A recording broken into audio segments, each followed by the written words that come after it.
Hello and welcome to our first episode of the Efiko podcast for 2022 and indeed our first episode for the last 3 months.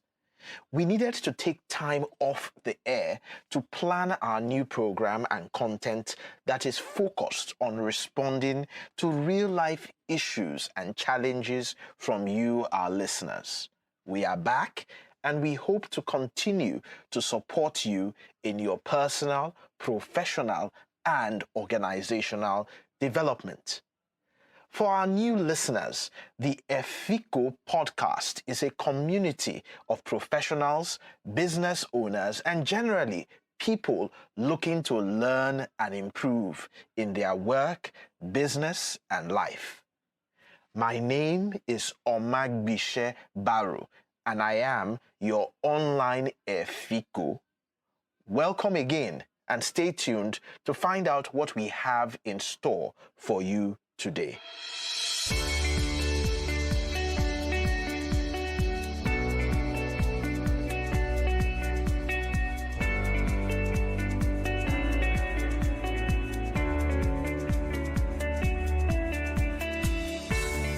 Our first email comes from Barrister B in Akwa Ibom.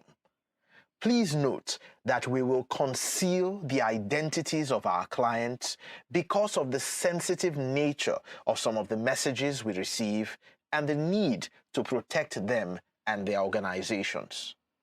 So here is what Barrister B had to say, and I paraphrase.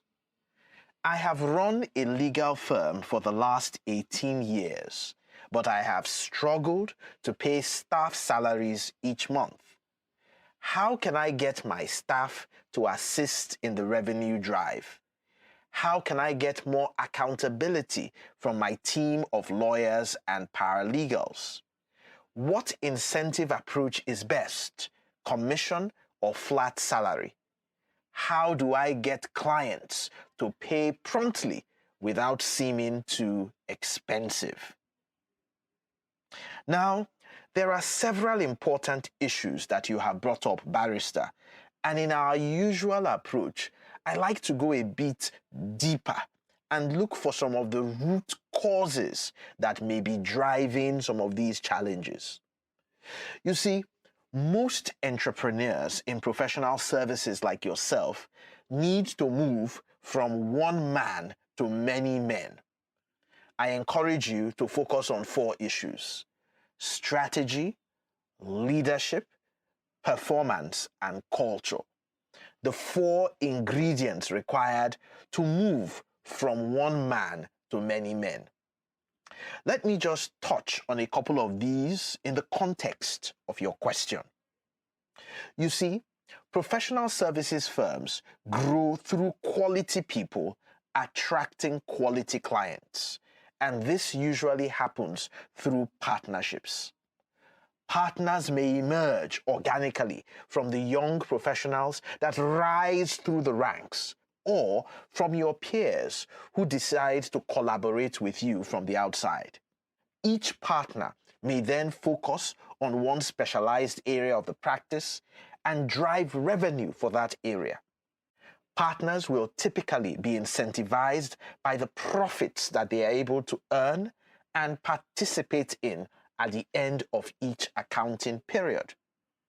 So, my first take will be that rather than just having a firm of lawyers and paralegals, as you have described, you need to start thinking about having a firm that consists of partners that will drive revenue along various streams and will ensure a healthy pipeline of clients and will also ensure the long-term sustainability of your firm. So you have 2 options. Grow partners organically from the best of your lawyers, or team up with some of your contemporaries who have also built good firms like yours over the years. Think about this. Imagine if you had 3 or 4 more people of the same quality with the same networks, with the same capacity as yourself, Barrister B, in your firm right now, I am sure that you will not be struggling to pay salaries. The other issue I will challenge you to consider is, what is the real quality of the people you currently have? Out of 100%, how many of your people are A players? And I'll describe what A players are.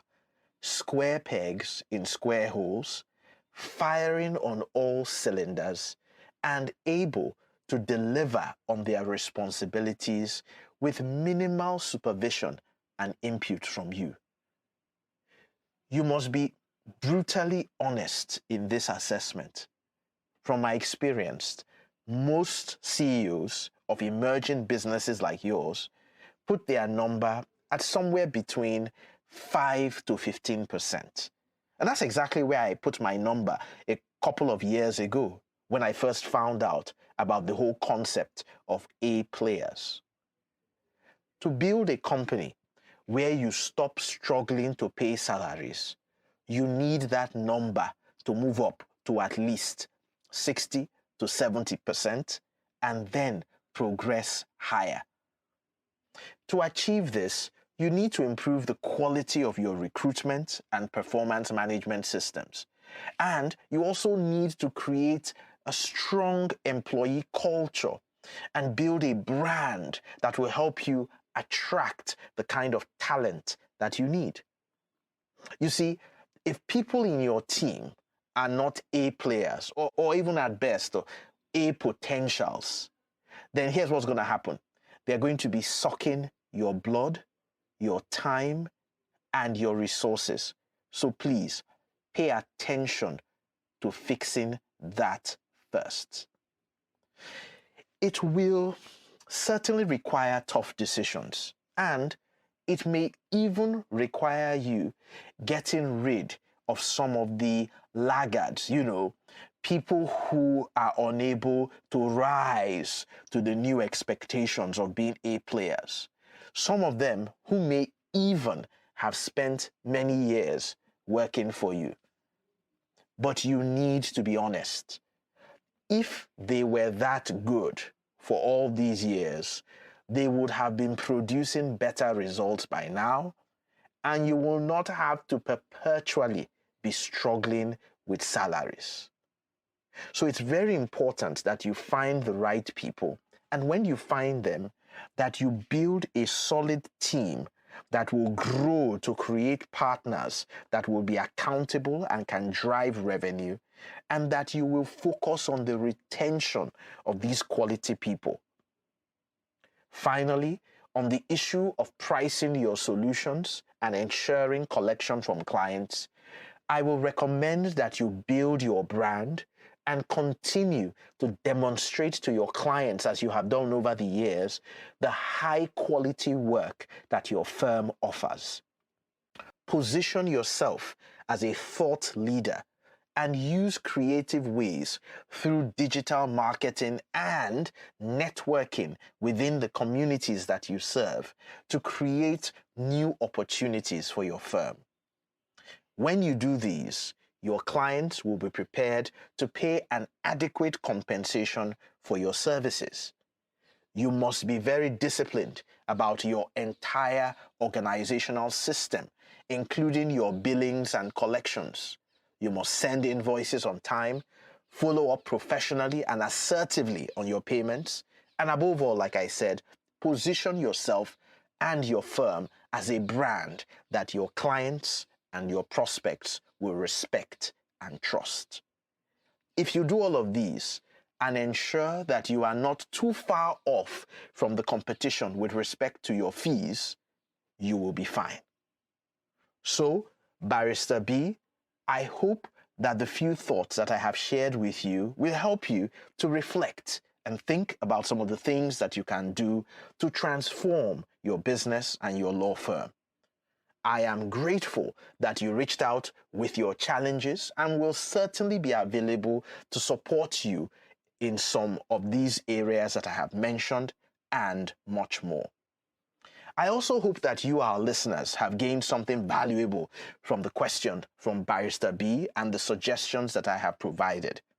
If you would like to ask questions regarding your personal, professional, or organizational development and have them discussed in a professional way for the benefit of a larger audience on this program, then please send us an email to questions@onlineefiko.com, and I'll spell that. So it's questions@onlineefiko.com. questions@onlineefiko.com.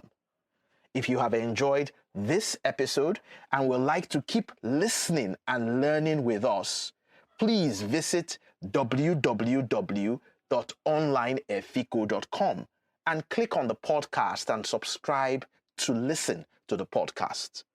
You can also go back and listen to some of our old episodes and the rich content that is available there.